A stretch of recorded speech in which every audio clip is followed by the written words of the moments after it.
తండ్రి అయిన దేవుడు కుమారుడిని యేసుక్రీస్తు సదుపరిశుద్ధ శ్రేష్టమైన నామమున మీ అందరికి వందనాలు తెలియపరుచుకుంటున్నాను. ప్రియులారా, ప్రభు నామను బట్టి యేసుక్రీస్తు ప్రభు యొక్క ప్రేమ దయ కనికరాన్ని బట్టి మనమందరము కూడా ఈరోజు వరకు ఈ దినం వరకు క్షేమంగా ఉన్నందుకు, ఈరోజు వరకు ఈ దినం వరకు ఈ రీతిగా ఉన్నందుకు ఆ దేవాది దేవునికి హృదయపూర్వక వందనాలు తెలియపరుచుకుందాం.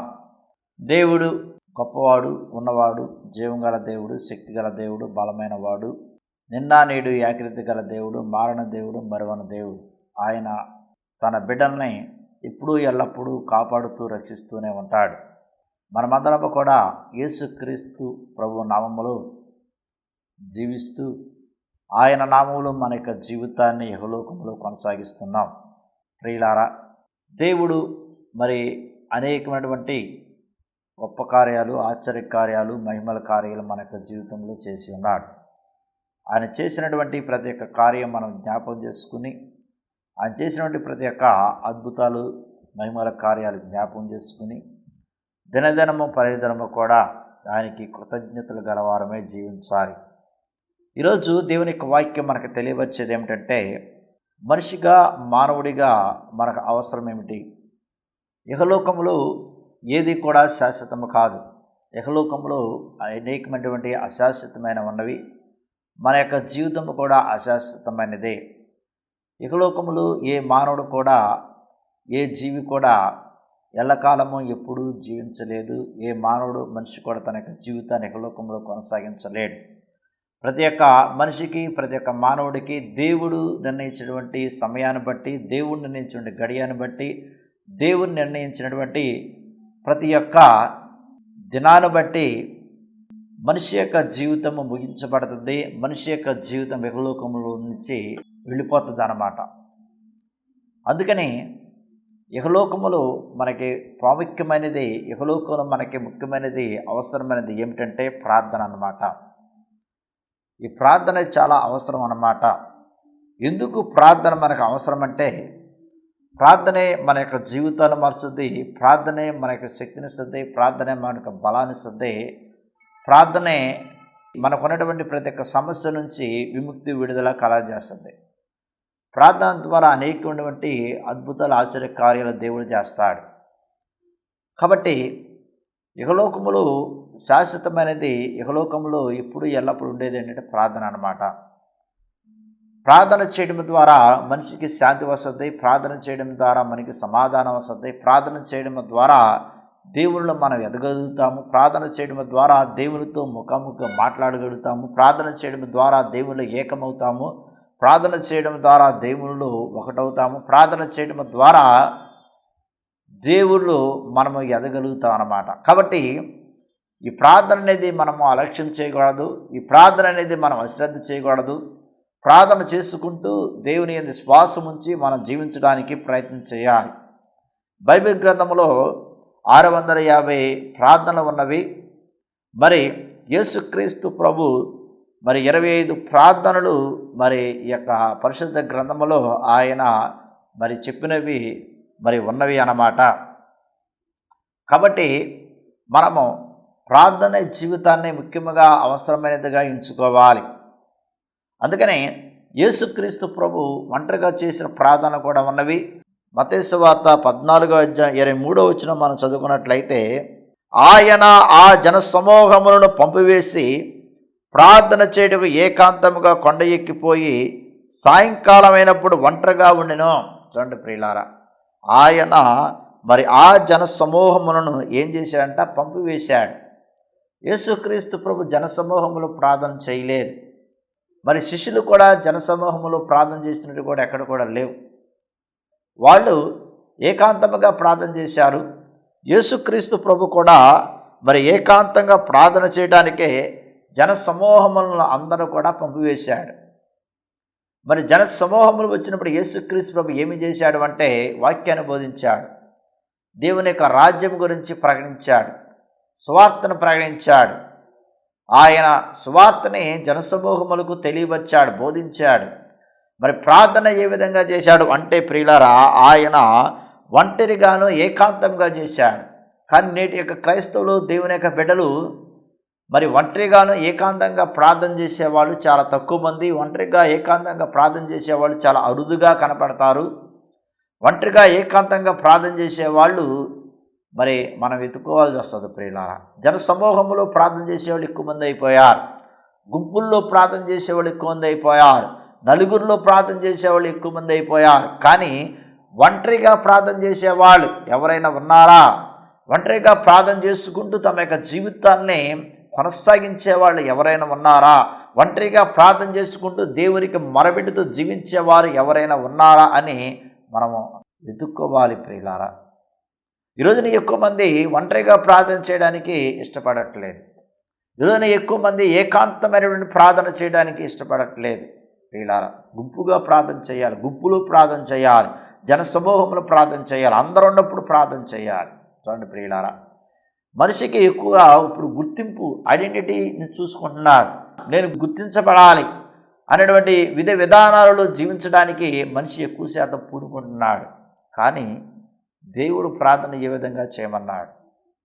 ఆయన ఏ విధంగా ప్రార్థన చేశాడు? జన సమూహములందరూ కూడా ఆయన పంపివేసి ప్రార్థన చేయడానికి ఏకాంతముగా కొండ ఎక్కిపోయి సాయంకాలం అయినప్పుడు ఒంటరిగా ఉండెను. చూడండి ప్రియులారా, ఆయన సాయంకాలం అయినప్పుడు ఎలా ఉన్నాడంట? ఒంటరిగా ఉన్నాడు, ఏకాంతముగా ఉన్నాడు. ఏకాంతమైన ప్రదేశానికి వెళ్ళి ఆయన ఒంటరిగా ప్రార్థన చేస్తున్నాడు. ఒంటరిగా ప్రార్థన చేసి దేవునికి మొరపెడుతున్నాడు. ఒంటరిగా ప్రార్థన చేసి తండ్రికి మొరపెడుతున్నాడు. తండ్రి కుమారుడు ఇద్దరే ప్రియులారా, ఇద్దరే. తండ్రి కుమారుడు, కుమారుడు తండ్రి, తండ్రి కుమారుడు, కుమారుడు తండ్రి. అంటే కుమారుడు తండ్రికి తెలియపరుస్తున్నాడు, కుమారుడు తండ్రికి మరి ప్రార్థన చేస్తున్నాడు. మనము కూడా ఏకాంతమైనటువంటి ప్రదేశములు కానీ ఏకాంతముగా ఒంటరిగా ప్రార్థన చేయడానికి మనము కూడా ఎక్కువ శాతం పూనుకోవాలి, ఒంటరిగా ప్రార్థన చేయడానికి. మార్కు సువార్త 1వ అధ్యాయం 35వ వచనం మనం చదువుకున్నట్లయితే, ఆయన పెందలకాడ లేచి ఇంకను చాలా చీకటిగా ఉండగానే బయలుదేరి అరణ్య ప్రదేశానికి వెళ్ళి అక్కడ ప్రార్థన చేయుచుండెను. చూడండి ప్రియులారా, ఆయన పెందలకాడ లేచి అంటే తెల్లవారుజామునే లేచి ఉన్నాడు. ఇంకా చాలా చీకటిగా ఉన్నప్పుడు, చూడండి ప్రియులారా, ఇంకా చాలా చీకటిగా ఉంది. ఇంకా చాలా చీకటిగా ఉన్నప్పుడే యేసుక్రీస్తు ప్రభు పెందలకాడే అంటే ఎవరు లేవకముందే ఆయన ప్రార్థన చేయడానికి వెళ్ళిపోయాడు. చూడండి, పెందలకాడ, మనం పెందలకాడ ప్రార్థన చేసే అలవాటు ఉందా? మనకెవరికైనా పెందలకాడ దేవునికి మొరపెట్టే అలవాటు ఉందా ప్రియులారా? అందుకని ఇంకా చాలా చీకటి ఉండగానే ఆయన బయలుదేరి అరణ్య ప్రదేశానికి వెళ్ళి అక్కడ ప్రార్థన చేయుచుండెను. ఎక్కడ ప్రార్థన చేసి ఉన్నాడు? సమాజ మందిరంలో ఆయన ప్రార్థన చేయలేదు. సమాజ మందిరంలో దేవునికి వాక్యాన్ని బోధించాడు ప్రియులారా. జన సమూహములో దేవునికి వాక్యాన్ని బోధించాడు. ఆయన గ్రామములు దేవునికి వాక్యాన్ని బోధించాడు, పల్లెల్లో దేవునికి వాక్యాన్ని బోధించాడు, పట్టణాల్లో దేవునికి వాక్యం బోధించాడు. మరి ప్రార్థన ఎక్కడ చేశాడు యేసుక్రీస్తు? ఆయన ప్రార్థన ఎక్కడ చేశాడు? కొండపైన ఏకాంతమైన ప్రదేశానికి వెళ్ళి ఒంటరిగా ప్రార్థన చేశాడు. తెల్లవారుజామున ఇంకా చాలా చీకటిగా ఉన్నప్పుడే ఆయన అరణ్య ప్రదేశానికి వెళ్ళి ప్రార్థన చేశాడు. ఒంటరిగా వెళ్ళి ప్రార్థన చేశాడు ప్రియులారా. అది ప్రార్థన. దేవునితో ఏకాంతముగా గడపడం ప్రార్థన. దేవునితో ఒంటరిగా గడపడం అది ప్రార్థన. మనం ఎంచుకునే ప్రార్థన ఎలా ఉన్నవి? మనం చేసే ప్రార్థన ఎలా ఉన్నవి ప్రియులారా?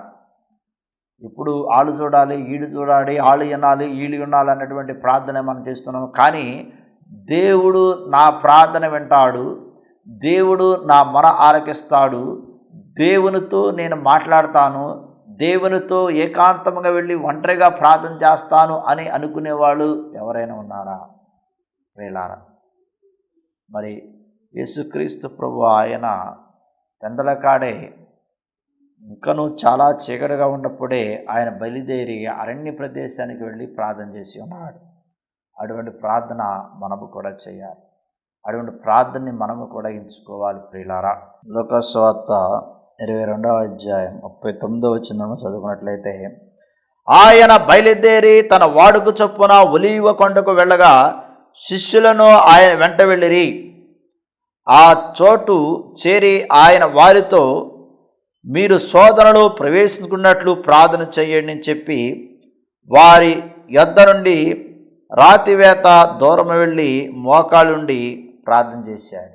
చూడండి ప్రియులారా, యేసుక్రీస్తు ప్రభు మరి తనకు శిష్యులు కూడా ప్రార్థన ద్వారా సైతాన్ యొక్క శోధన జయించడానికి ఆయన మీరు ప్రార్థన చెయ్యండి అన్నాడు. అందుకని మీరు శోధనలు ప్రవేశిస్తున్నట్లు ప్రార్థన చెయ్యండి అని చెప్పాడు. చూడండి, మనిషిగా మానవుడికి అనేకమైన శోధన వస్తూ ఉంటుంది. మనిషిగా మానవుడిగా అనేకమైన శోధనలు వెంటాడుతూనే ఉంటాయి. ఈ లోకంలో ఎక్కువ మందికి శోధనలు వస్తూనే ఉంటాయి ప్రియులారా. ఈ శోధనను జయించాలి అంటే ప్రార్థన చేయాలి. శోధింపబడిన వాడు ధన్యుడు అన్నాడు దేవుడు. ఎందుకంటే మరి ఆ శోధనల తర్వాత మీకు మహా ఆనందం కలుగుతుంది అన్నాడు, మహా సంతోషం కలుగుతుంది అన్నాడు. చాలామంది ఈ శోధనలు వచ్చినప్పుడు, శ్రమలు వచ్చినప్పుడు, కష్టాలు వచ్చినప్పుడు కృంగిపోతాడు, బాధపడతారు, వేదన పడతారు. అయ్యో ఏంటి ఇటువంటి శ్రమలే నాకు రావాలి, ఇటువంటి శ్రమలే వస్తున్నవి, ఈ శ్రమలే నాకు రావాలా, ఈ కష్టాలే నాకు రావాలా, ఈ బాధలే నాకు రావాలా, ఏంటి ఈ జీవితం అని చాలామంది అనుకునేవాళ్ళు ఉన్నారు. చాలామంది కలత చెందేవాళ్ళు ఉన్నారు, చాలామంది వేదన పడేవాళ్ళు ఉన్నారు, చాలామంది కలవరపడేవాళ్ళు ఉన్నారు. కాబట్టి క్రైస్తవులుగా, దేవుని బిడ్డలుగా, దేవునికి విశ్వాసులుగా మన యొక్క అనుదిన జీవితంలో అనేకమైన శోధన వస్తాయి ప్రియులారా. ఎన్నో శోధన వస్తవి.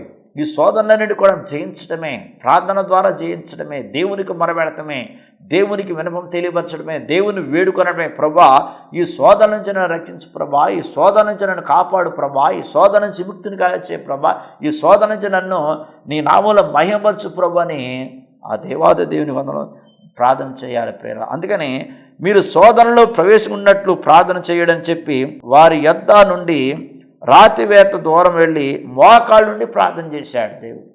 చూడండి ప్రియులారా, యేసుక్రీస్తు ప్రభు మరి శోధన జయించడానికి, యేసుక్రీస్తు ప్రభు శ్రమలు జయించడానికి, యేసుక్రీస్తు ప్రభు తన యొక్క జీవితం వచ్చినటువంటి ప్రతి ఒక్క కష్టాన్ని ఎదుర్కోవడానికి, యేసుక్రీస్తు ప్రభు తన యొక్క జీవితం వచ్చిన అవమానాలు ఎదుర్కోవడానికి, యేసుక్రీస్తు ప్రభు తన యొక్క జీవితంలో వచ్చినటువంటి అనేకమైన ఇబ్బందులు ఇక్కడ ఎదుర్కోవడానికి ఆయన ఎంచుకున్నటువంటి సాధన, ఎంచుకునేటువంటి మార్గము ఏమిటంటే ప్రార్థన. కానీ మనం ప్రార్థన ఎంచుకోం, ప్రార్థన ప్లేస్లో వేరే తీసుకొస్తాం.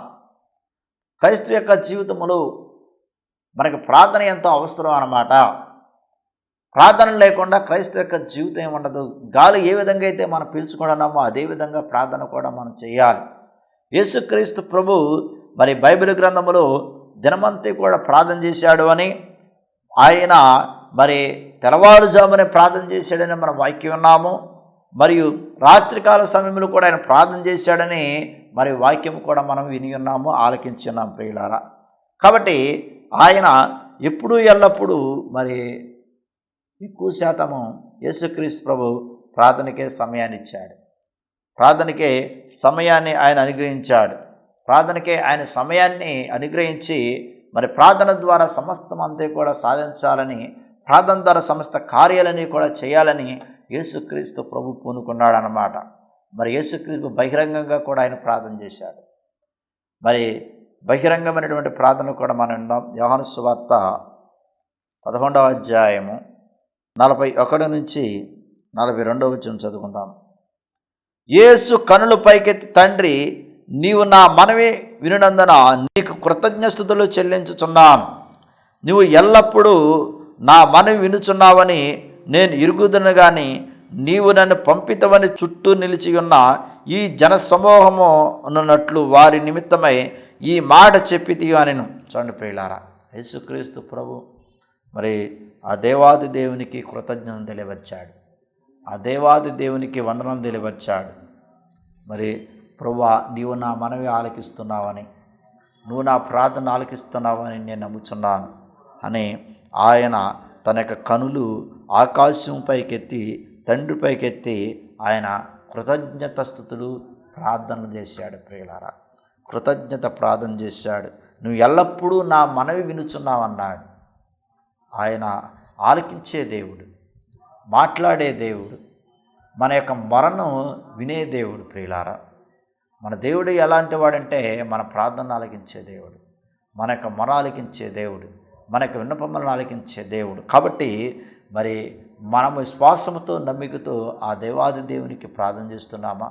మన విశ్వాసముతో నమ్మికతో ఆ దేవాది దేవునికి మరి ప్రార్థన చేసుకుంటూ మరి జీవిస్తున్నామా?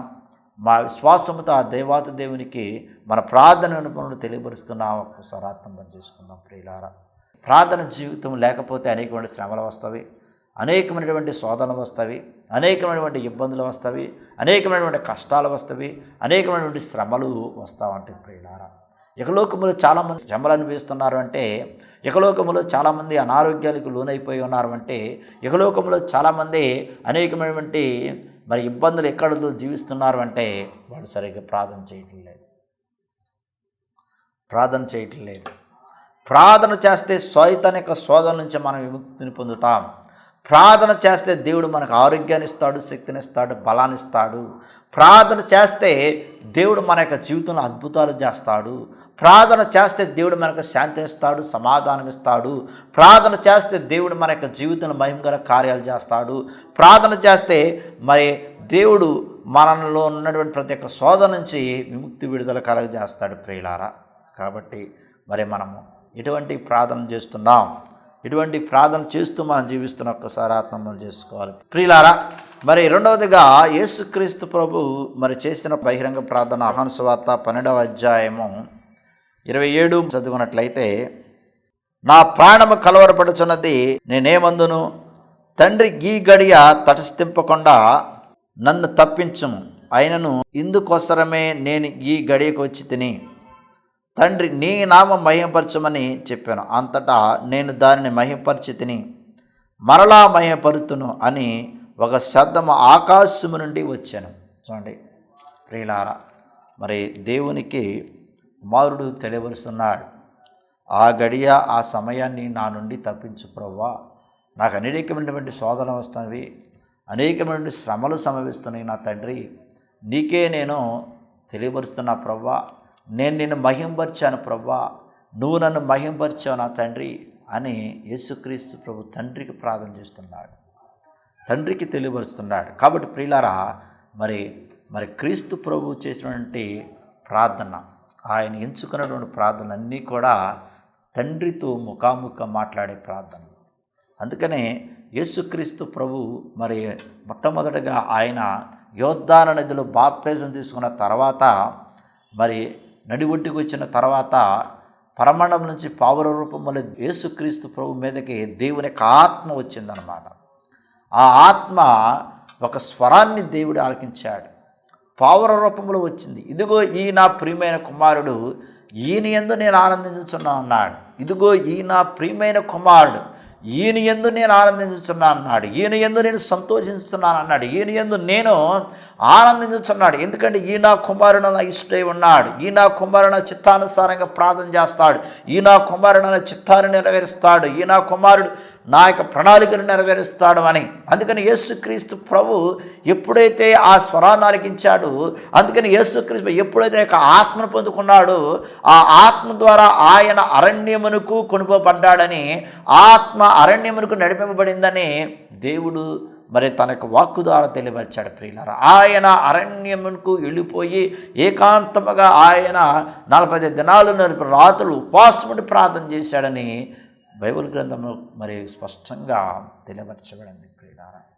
ఆయన ఏకాంతమైన ప్రదేశానికి వెళ్ళి మరి ఆయన ఏకాంతమైన ప్రాంతానికి ఆయన వెళ్ళి ఉన్నాడని మరి చెప్పి ఉన్నాడు. అందుకని ప్రియులారా, మరి మనం ఎంచుకునే ప్రార్థన, మనము ఏర్పాటు చేసుకునే ప్రార్థన, మనం ఎంచుకునే ప్రార్థన, మనం చేసే ప్రార్థన ఏ విధంగా ఉంటుంది?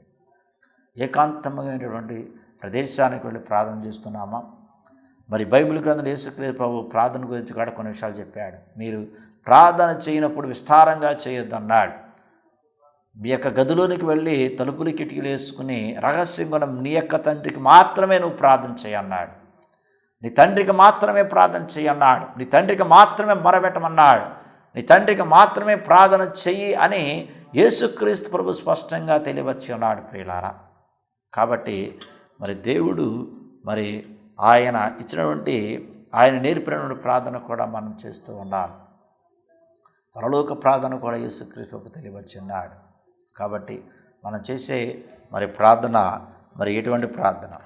ఏ విధంగా ప్రార్థన చేస్తున్నాం అనేది కూడా ఒకసారి అర్థం చేసుకోవాలి. ప్రియులారా, మరి ప్రార్థన చేస్తేనే మన శోధన నుంచి విముక్తిని పొందుతాం, ప్రార్థన చేస్తేనే మన శ్రమల నుంచి విముక్తిని పొందుతాం, ప్రార్థన చేస్తేనే వ్యాధి బాధ నుంచి విముక్తిని పొందుతాం, ప్రార్థన చేస్తేనే సమస్త కిడుల నుంచి విడుదల పొందుతాం, ప్రార్థన చేస్తేనే మన దేవుళ్ళు ఎదగలుగుతాం, ప్రార్థన చేస్తేనే మనకు శాంతి సమాధానం వస్తుంది, ప్రార్థన చేస్తేనే దేవుని యొక్క ప్రేమ మన యొక్క హృదయంలో పదిలపరచబడుతుంది, ప్రార్థన చేస్తేనే దేవుని యొక్క దయా కనికరాలు మన యొక్క హృదయంలో ఉంటాయి. ప్రియులారా, కాబట్టి మనము ఎటువంటి ప్రార్థన చేసుకుంటూ జీవిస్తున్నాం అనేది ఒకసారి ఆత్మ చేసుకున్నాం. దేవుడి యొక్క వాక్యం దీవించి మహిమపరచును గాక. ఆమేన్. ప్రార్థన చేసుకుందాం. మహాపరిశుద్ధుడా, ప్రేమగల నా తండ్రి, నీ ఘనమైన శ్రేష్టమైన నామనికి వందనాలు, స్తోత్రాలు నా ప్రభువా. నీ నామన నా తండ్రి, ఇదిగో నా ప్రభు నీ వాక్యాన్ని విని ఉన్నాము, ఆలకించిన నా ప్రభువా. ఇదిగో నా తండ్రి, నీవు నా ప్రభు ఏకాంతమైన ప్రదేశానికి వెళ్ళి ఒంటరిగా ప్రార్థన చేసి ఉన్నావని నీ వాక్కు ద్వారా తెలియపరిచావు నా తండ్రి. అరణ్య ప్రదేశానికి వెళ్ళావని తెలియపరిచే పెందలగాడ లేచి ఇంకా చేయడానికి ఉన్నప్పుడే నా తండ్రి అరణ్య ప్రదేశానికి వెళ్ళి ప్రార్థన చేసావని నీకు వాక్కు ద్వారా తెలియపరిచావు నా ప్రభువా. ఇదిగో నా తండ్రి, నీ యొక్క శిష్యులు కూడా తెలియపరిచారు, మీరు శోధనలో ప్రవేశించుకున్నట్లు మెలకుగా ఉండి ప్రార్థన చేయమని నీకు వాక్కు ద్వారా తెలియపరిచావు. కాబట్టి నా తండ్రి, మేము కూడా మా యొక్క అనుదిన యొక్క జీవితంలో వచ్చిన శోధనలు కానీ, శ్రమలు కానీ, కష్టాలు కానీ, అనారోగ్య పరిస్థితులు కానీ, వీటి నుంచి విముక్తిని విడుదల పొందటానికి మేము ప్రార్థన చేయడానికి నా తండ్రి తగినటువంటి శక్తిని, బలాన్ని, తగిన నడిపింపును కలగచ్చామని ప్రార్థన చేస్తున్నా తండ్రి. ఎవరెవరైతే ప్రార్థన ఏకిపిస్తున్నారో వారందరి కొరకు ప్రత్యేకంగా ప్రార్థన చేస్తున్నా ప్రభు. వారందరిని తట్టండి, ముట్టండి, వారందరికీ శక్తిని కలచి, వారందరికీ బలాన్ని కలచి నా తండ్రి, వారి జీవించే విధానాలు కూడా తోడేడు కూడా ప్రార్థన చేస్తున్నా తండ్రి. ఇదిగో నా ప్రభు, అనారోగ్యంతో బాధపడే కొరకు ప్రత్యేకంగా ప్రార్థన చేస్తున్నా తండ్రి. కిడ నొప్పులతో, మోకాళ్ళ నొప్పులతో, నడు నొప్పులు, జ్వరాలతో, టైఫాయిడ్ వ్యాధులతో, ఇంకా రకరకాల వ్యాధులతో బాధపడే వారిని జ్ఞాపకుంచుకున్నా ప్రభు. వ్యాధుల నుంచి తొలగించే దేవుడు నువ్వే, బాధ నుంచి తొలగించే దేవుడు నువ్వే, స్వస్థపరిచే దేవుడు నువ్వే, అద్భుతాల ఆశ్చర్య కార్యములు జరిగించగల దేవుడు నువ్వే నా తండ్రి. కాబట్టి నా ప్రభు, నీ నామమున తండ్రి ప్రతి ఒక్కరి జీవితంలో అద్భుతాల ఆశ్చర్య కార్యములు జరిగించమని, మేము చేసిన ప్రతి ఒక్క పనుపాటు కూడా తోడేడుకొనమని, నీ వేలకు దేవతను మా చుట్టూ ఉంచమని, మా రక్షణ యేసుక్రీస్తు సతపరిశుద్ధ నామములో ప్రార్థన చేసి అడిగిన తండ్రి. ఆమేన్.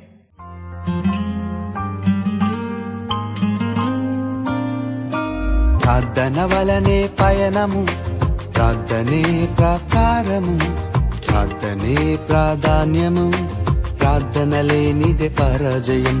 ప్రార్థన వలనే పయనము, ప్రార్థనే ప్రకారము, ప్రార్థనే ప్రాధాన్యము, ప్రార్థన లేనిదే పరాజయం.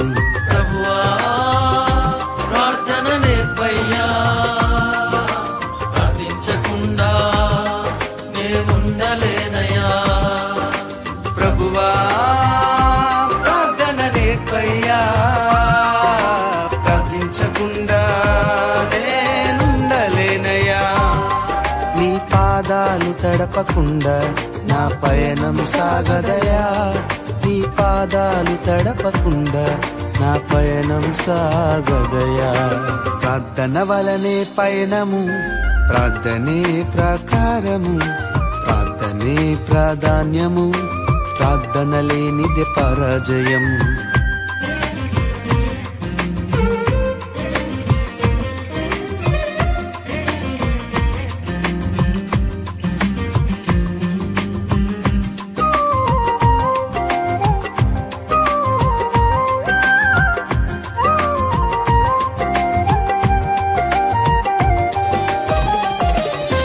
ప్రార్థనలో నాటునది పెళ్ళగించుట అసాధ్యము, ప్రార్థనలో పోరాడునది పొందకపోవుట అసాధ్యము.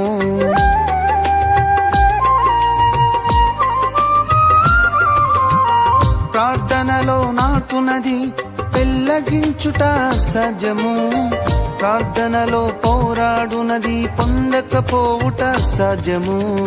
ప్రార్థనలో ప్రాకులాడినది పతనమౌట అసాధ్యము, ప్రార్థనలో ప్రాకులాడినది పతనమౌట అసాధ్యము.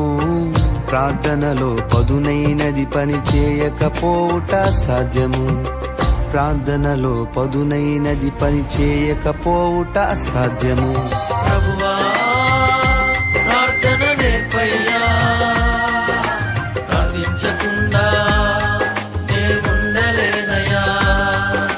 ప్రభువా, ప్రార్థన నేర్పయ్యా, ప్రార్థించకుండా నేనుండలేనయ్యా. తడపకుండా నా పయనం సాగదయా, నీ పాదాలు తడపకుండా నా పయనం సాగదయా.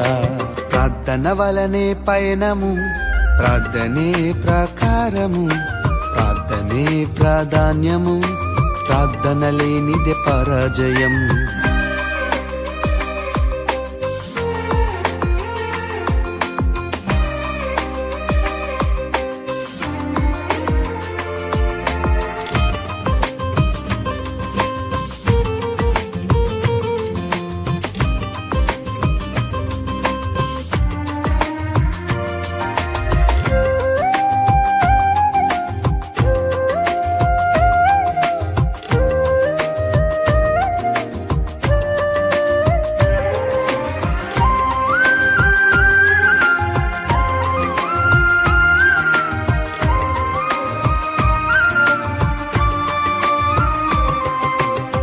ప్రార్థనలో కన్నీళ్లు కరిగిపోవుట సాధ్యము, ప్రార్థనలో మూల్గునది మరుగైపోవుట సాధ్యము.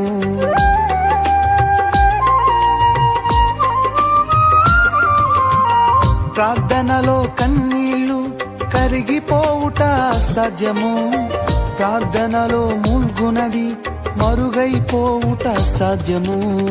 ప్రార్థనలో నలిగితే నష్టపోవుట సాధ్యము, ప్రార్థనలో నలిగితే నష్టపోవుట సాధ్యము. ప్రార్థనలో పెనుగులాడితే పడిపోవుట సాధ్యము, ప్రార్థనలో పెనుగులాడితే పడిపోవుట సాధ్యము. ప్రభువా ప్రార్థన నేర్పయ్యా, ప్రార్థించకుండా నేనుండలేనయ్యా. ప్రభువా ప్రార్థన నేర్పయ్యా, ప్రార్థించకుండా నేనుండలేనయ్యా. నీ పాదాలు తడపకుండా నా పయనం సాగదయా, నీ పాదాలు తడపకుండా నా పయనం సాగదయా. ప్రార్థన వలనే పయనము, ప్రార్థనే ప్రకారము, ప్రార్థనే ప్రాధాన్యము, ప్రార్థన లేనిదే పరాజయం. ప్రార్థన వలనే పయనము, ప్రార్థనే ప్రకారము, ప్రార్థనే ప్రాధాన్యము, ప్రార్థన లేనిదే పరాజయం. ప్రభువా ప్రార్థన నేర్పయ్యా, ప్రార్థించకుండా నేనుండలేనయ్యా. ప్రభువా ప్రార్థన నేర్పయ్యా, ప్రార్థించకుండా నేనుండలేనయ్యా. నీ పాదాలు తడపకుండా నా పయనం సాగదయా, నీ పాదాలు తడపకుండా నా పయనం సాగదయా.